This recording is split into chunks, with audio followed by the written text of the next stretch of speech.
Nakiisa rin ang business community sa paghahatid ng tulong sa mga kababayan nating naapektuhan ng gulo sa Zamboanga City. Balikan natin ang report ni Dina Pagibitan.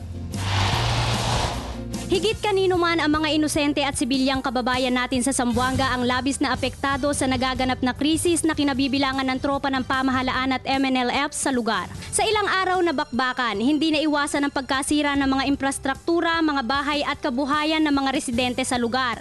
Bukod sa tulong na ibinibigay ng pamahalaan sa mga residente, nakikiisa rin ang mga pribadong sektor sa bansa sa pag-aabot ng tulong sa ating mga kababayang apektado ng kaguluhan.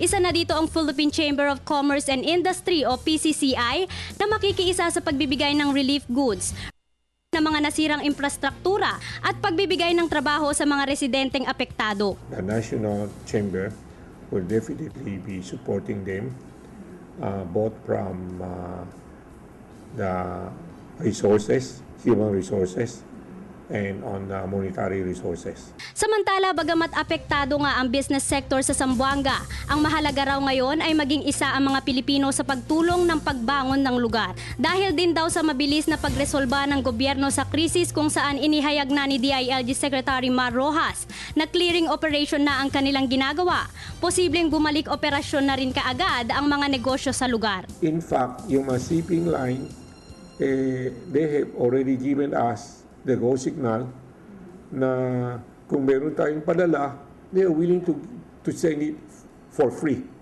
Basta makatulong lang. Hinihikayat din ng PCCI ang mga individual na makiisa sa paghahatid ng tulong sa mga kapwa natin Pinoy sa Zamboanga. Kung meron ho naman gustong mapalala na magamit, no, pagkain, clothing, or anything, no, bilang pagtutulong sa itong crisis, no, pwede ho naman sila makontak sa PCCI and we are more than willing to help them to deliver those items. Para sa Telebisyon ng Bayan, ako si Dina Pagibitan.